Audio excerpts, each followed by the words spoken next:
Today on eNEWS, how post-secondary institutions are coping with provincial budget cuts, why criminal justice students are concerned with the evolving perception of police officers, and how a Lethbridge College program is getting creative with online learning.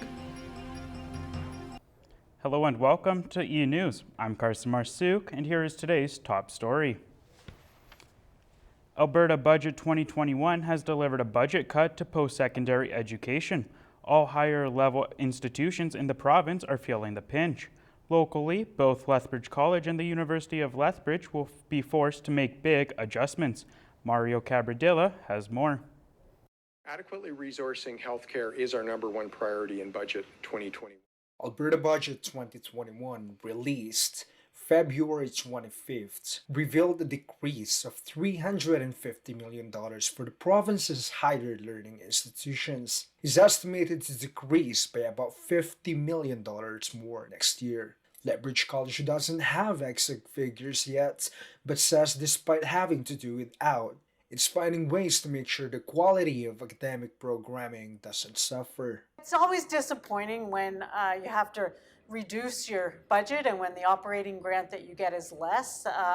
But as I said, we did expect a certain amount, and we have been working hard to make sure that we can continue to deliver on our mission. Across the river, Mike Mahan, president of the University of Lethbridge, says while he understands the province's fiscal challenges, cutting post-secondary funding isn't the way to go. And so there is a point at which cutting us too severely undermines our ability to be competitive both in Canada and around the world. Already, Mahan says the U of L has cut its budget by $5.7 million and reduced their workforce by 9.2%.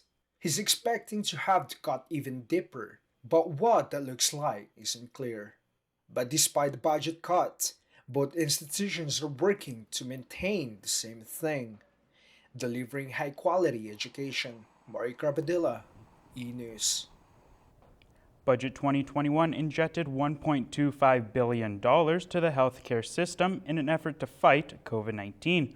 More information on the budget can be found on the Government of Alberta's website.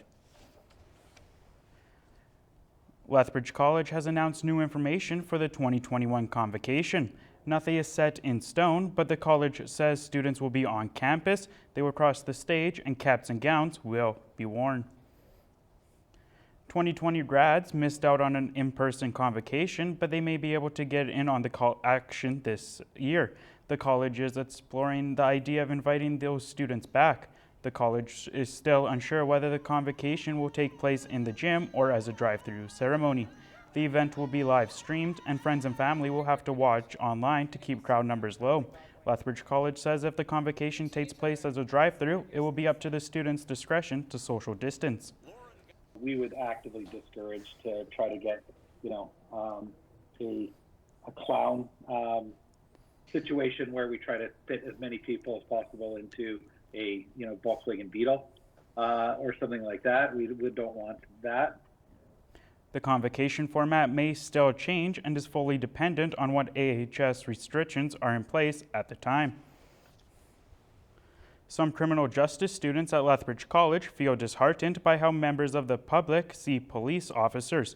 But while some admit they're rethinking their career choice, others say it won't prevent them from a career in policing. Josiah Spiker has the story.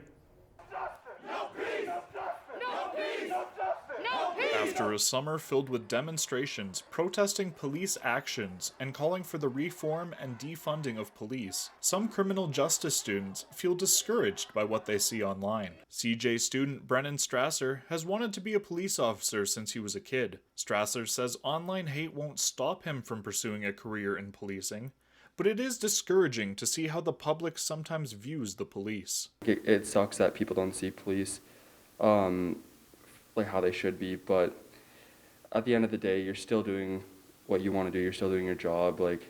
It's still the same field. It's just a little bit harder now. The Lethbridge College Criminal Justice Program says it's important for students going into policing to educate themselves on different cultures and how experiences differ between cultural groups.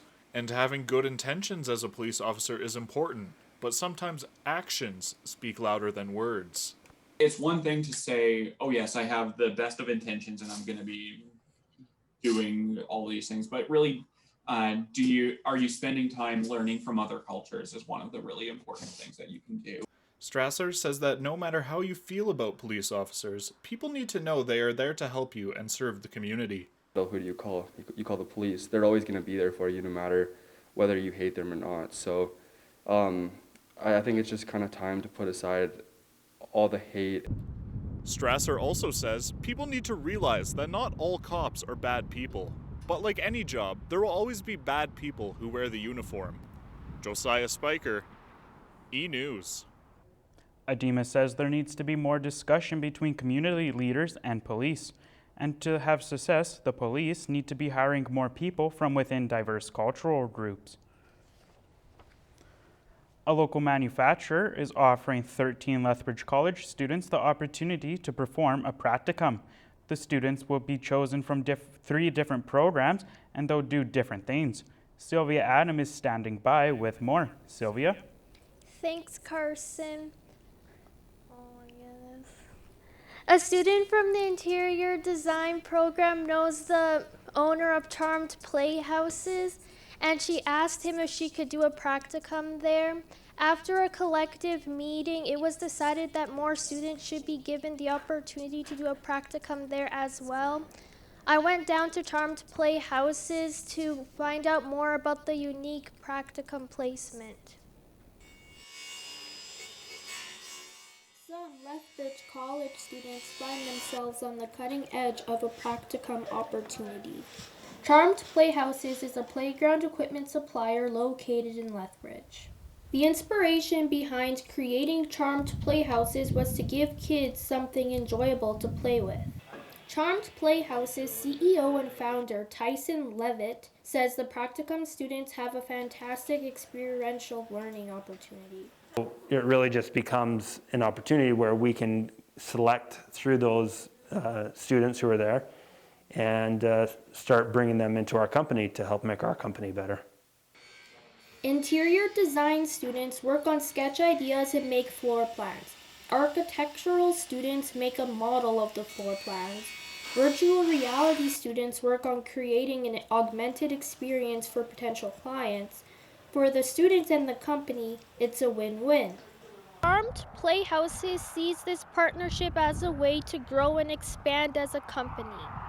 Lethbridge College sees it as an opportunity to recruit students and gain respect as a post-secondary institution. The college is confident its students are well prepared for their practicums. They have the skills, but they've never quite drawn something as a fairy tale like as this will be. So, but they basically learn everything they need in our program. And because they do this practicum at the end of their 2 years with us, they're ready. Charmed Playhouses has a goal of creating 5 cottages by June 1st. Currently, they have 2, and a third one is already a work in progress. Carson? Sylvia, how are the students feeling about this learning opportunity? They find it to be challenging because it is unlike anything they have ever done before, but they are up for the challenge. Thanks, Sylvia. Students and instructors at Lethbridge College have had to find different ways to communicate due to the virtual classes in response to the global pandemic. Last year, in mid-March, most classes at Lethbridge College were moved to an online format. Both say communicating through Zoom has its pros and cons. Some students find it easier to ask questions because they're covered by a computer screen. Others find it more difficult to speak up because of the time restraints and Zoom fatigue. Some instructors are not a fan of teaching classes through Zoom for several reasons. One reason is because some students don't turn their cameras on. Another reason is because they can't build relationships with their students the same way they're used to. Especially if they're first-year students, I don't get to know their faces. It's really hard to put faces to names or to build relationships with them the way that I can in person. Covey finds that students reach out to her less now than they did before. To help her students, Covey offers one-on-one Zoom meetings and small group meetings after class. Lights, camera, action. Who would have thought a soil mechanics lab at Lethbridge College would be featured on a big screen? But due to the COVID-19 pandemic, that's the new way of conducting engineering technology classes due to limited in-person capacity. Alejandra Polito reports. Does everybody see where Teresa entered in that value? Can some people like unmute? Thank you. Lights are on. Cameras are pointing at the equipment. It's time to do a sound check. That is something you might expect to see on a movie set, but instead, it's just another day at the office for Lethbridge College Engineering Technologies instructors. Back in his office, Doug May prepares his next lecture for the Soil Mechanics Lab broadcast. He says that even though it's not an ideal situation, it's the best that can be done for students. So we're pushing the data out to our home viewers at home, and then the lab gets submitted. So it's the best thing that we can do in, I guess, these circumstances. For those not able to physically be present, the best next thing is to watch a live broadcast of the process taking place. Even though it doesn't replace the hands-on experience, it provides students with the necessary visuals. Some students have had the opportunity to attend multiple lab sessions. Hassan Kupa is one of them, and he says there's a big difference between being able to be part of the process in person and watching someone else do it on a screen. Definitely better to be hands-on, 100%. However, due to COVID, this is the best that they could do, and in my opinion, they're doing a pretty good job at it. Sometimes the process involves more than one student, as well as the help of the instructor to be able to showcase the action properly for those watching at home. Since there is a limited capacity on how many people can attend in-person labs, Zoom courses had to be combined. Alejandra Pulido, eNEWS. Since part of the curriculum overlap among the engineering technology programs, some labs are broadcast to students in the civil engineering and geomatics programs at the same time. March is Nutrition Month, a time to start getting back into a healthy routine. Many people have been struggling with their diet during the pandemic. The Lethbridge College culinary program offers great meals to students and staff who are wanting to get back into a healthier routine.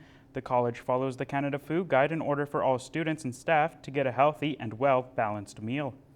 So we made things all a la carte, as we call it, so you can choose and pick and choose different things. That's what a lot of restaurants are doing. They're not pigeonholing their menus into certain items. They're giving people choices. Healthy eating looks different for everyone. There is no one-size-fits-all approach to a healthy routine. Coming up after the break, how businesses around Lethbridge's proposed sober shelter site are feeling, and why the city of Lethbridge is warning you about conditions in its lakes, ponds, and streams. Stay with us.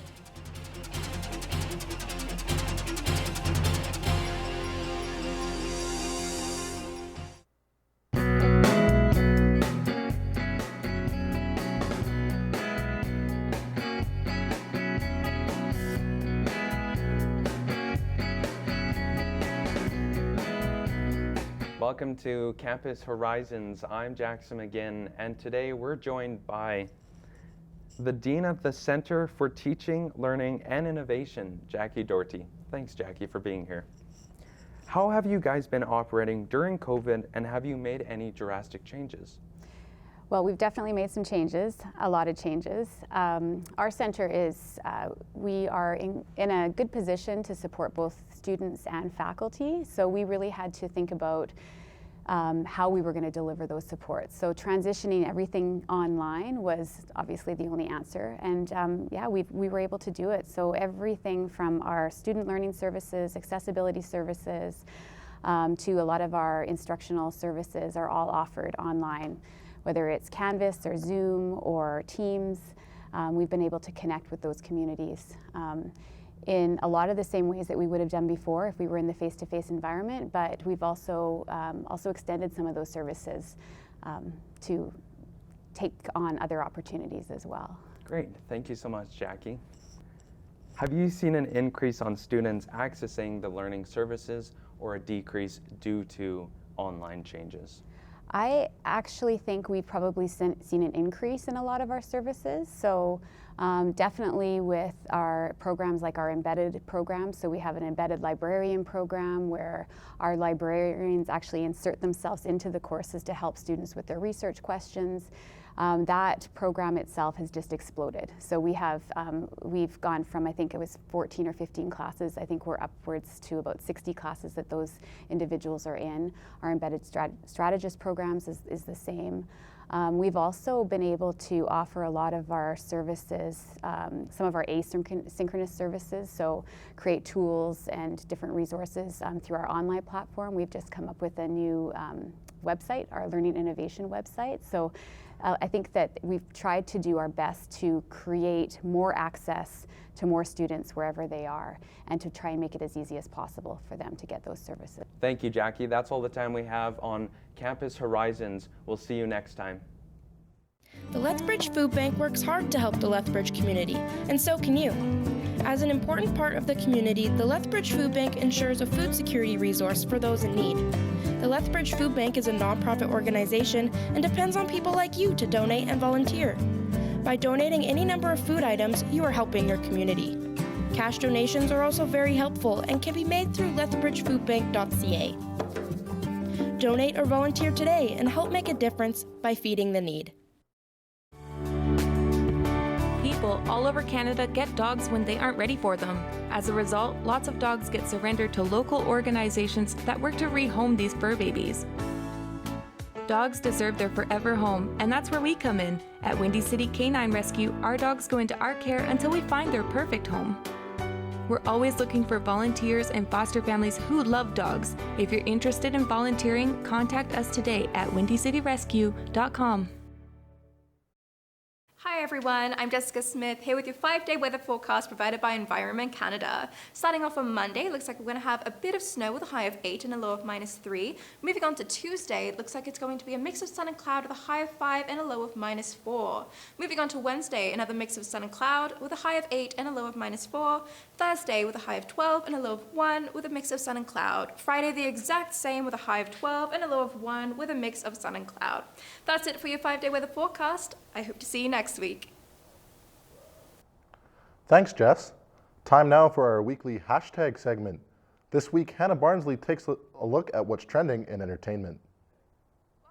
Hashtag I'm Hannah Barnsley.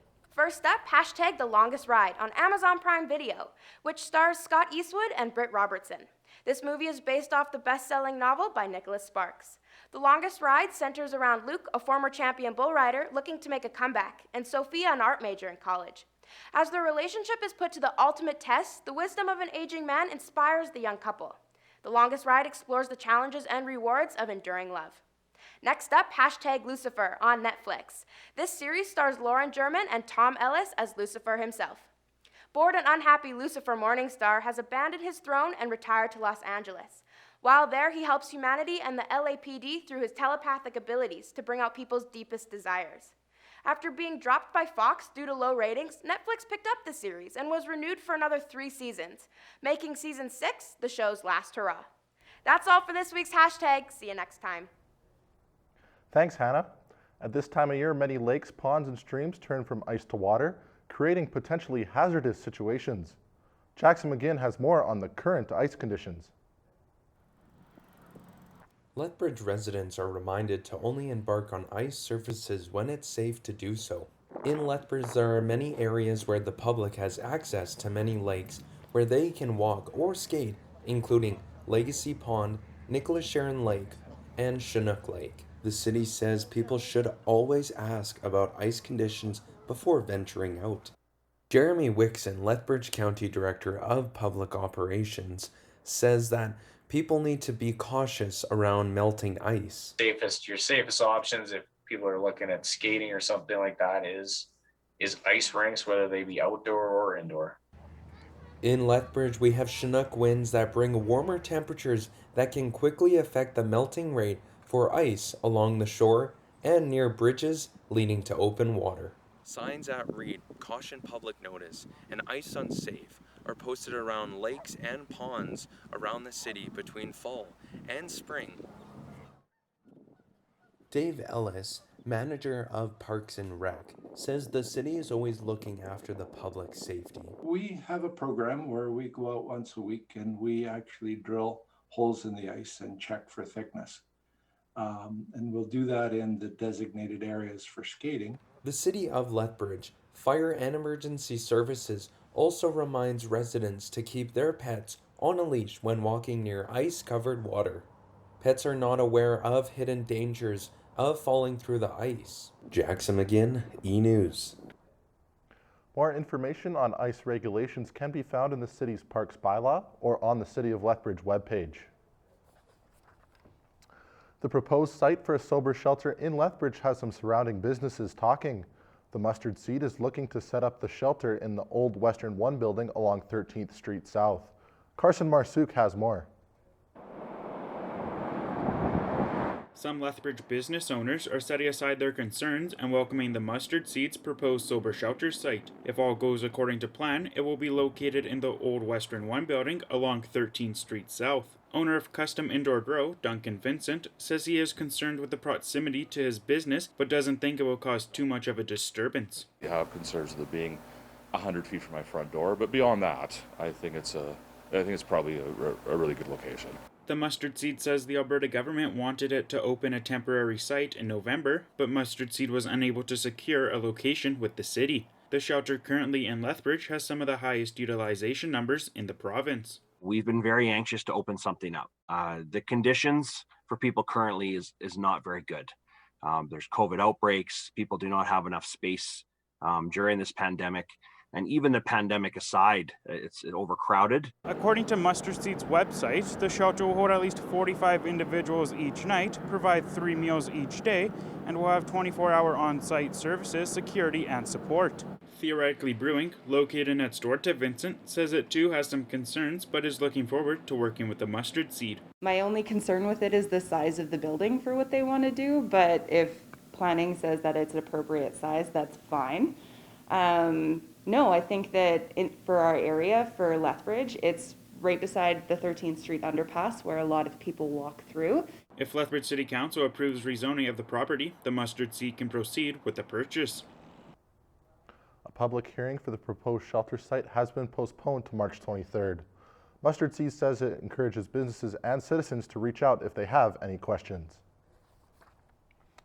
Work is underway on the Agrifood Hub and Trade Center at Exhibition Park. Construction started this week with the removal of 211 trees from the grounds. For each tree removed, a new tree will also be planted in the future landscaping plan. Trees have been in the ground there for 80 years, but they aren't going to waste. The trees will be used as furniture pieces in the new Hub Center to showcase the unique stories of Exhibition Park. The project will cost $70.6 million. Exhibition Park says it expects to bring lots of jobs and investment dollars to the city with the help of the new Agri-Food Hub Center. Lethbridge obviously has a tremendous agricultural industry. Connect that with the Canada's premier food corridor that extends to our east to Tabor. It's got every element it needs to be an investment attraction hub, with the exception of that showcase piece. The pre-construction phase, including the tree removal, is anticipated to take 3 to 4 weeks. An official sod turning is scheduled for March 31st, with the center expected to open in January of 2023. After months of only being able to offer curbside pickup and delivery, Lethbridge restaurant owners are happy to open their doors to in-person dining once again. Some restrictions remain, but they say it's a start. Alejandra Polito has the details. The limitations on business operations were especially tough for restaurant owners who had to continue to cover the cost of running their business with decreased revenue. Sonder Coffee Bar owner Jacqueline Demir says it's been hard, but government subsidies helped a lot to stay open while only being able to offer curbside pickup and takeout. She's happy to have customers at her establishment once again. It's been wonderful to have that opening, and I'm really looking forward to this summer with our outside patio and as well as our expansion, so that we have that space for people to feel safe. The expansion, which will be adding the adjacent establishment to the existing space, is set to be ready for the summer and will provide more seating to accommodate for social distancing as well as a bigger kitchen. More seating space means more business, but for Italian Table, this is only half of their revenue. Italian table proprietor Michael Marcotte says that his business also relies on catering events through Prime Catering, which has been put on hold since last year. Even though he's only operating part of his business, he says that having the ability to offer dining service once again has been beneficial for everyone involved. It's great to have people back in the restaurant, both guests, and great to have staff back in the restaurant. The staff were more than excited to come back. Employees are working part-time, which is beneficial for them because this way they qualify to get topped up with the federal CERB support program. Now that dining service is available, restaurant owners are hopeful that business will continue to increase over the next few months. Alejandra Pulido, eNEWS.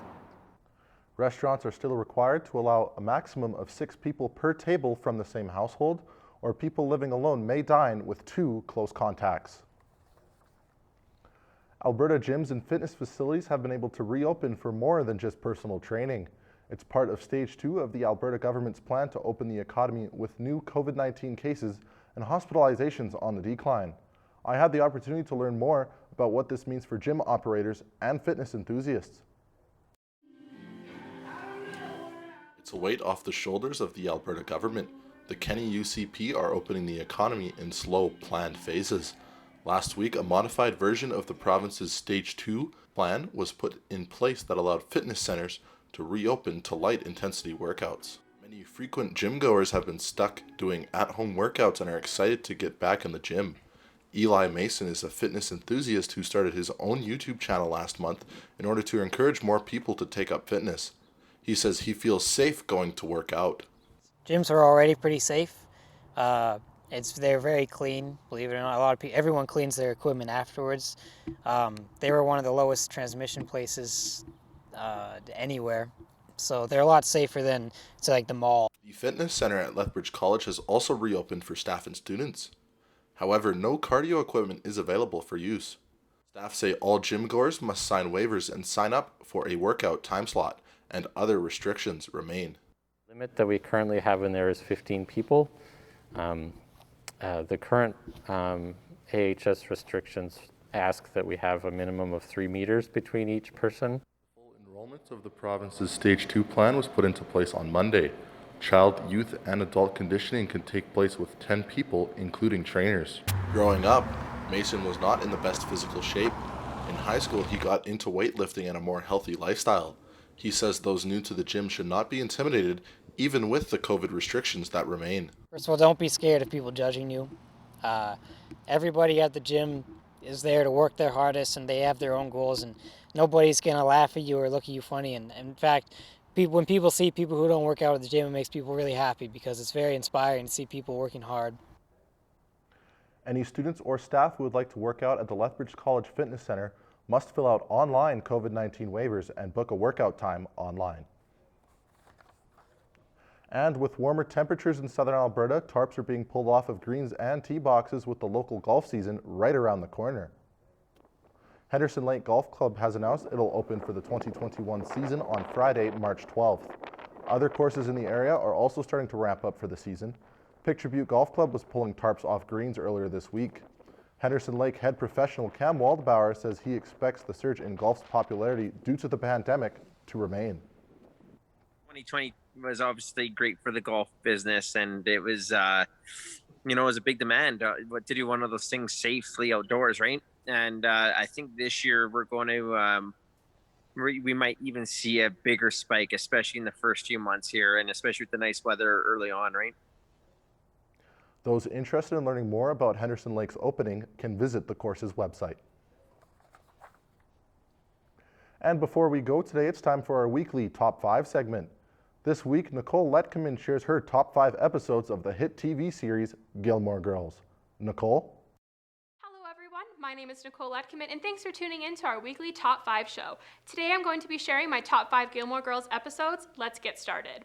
Coming in at number 5, we have They Shoot Gilmores, Don't They? Season 3, Episode 7. Dean and Rory finally break up, and she realizes that she wants to be with Jess, my favorite of Rory's boyfriends, and the dance marathon just gives off the best vibes. At number 4, we have Lorelai's Graduation Day, Season 2, Episode 21. The moment where Richard and Emily tear up when Lorelai walks across the stage is truly heartwarming. At number 3, we have Friday Nights Are for Fighting, Season 6, Episode 13. The scene where the Gilmores are fighting is pure magic. They talk about a lot of their issues, and they each get their frustrations off their chest. For number 2, we have the big one, Season 3, Episode 16. Rory gets into Harvard, which is the big stress of the season, and nothing can beat Paris's meltdown during a live show. And in our number 1 spot, we have the Lorelai's First Day at Yale, Season 4, Episode 2. It's just so wholesome. We get to see a really cute girls' night, and we get a dose of Paris. There you have it, everyone. Thanks for listening to my top 5 Gilmore Girls episodes. I'll see you next time. That's all the time we have for eNEWS today. I'm Nathan Ryder, and for Carson Marsuk, Sylvia Adam, and all of us here at Lethbridge College eNEWS, thanks for watching, and we'll see you next time.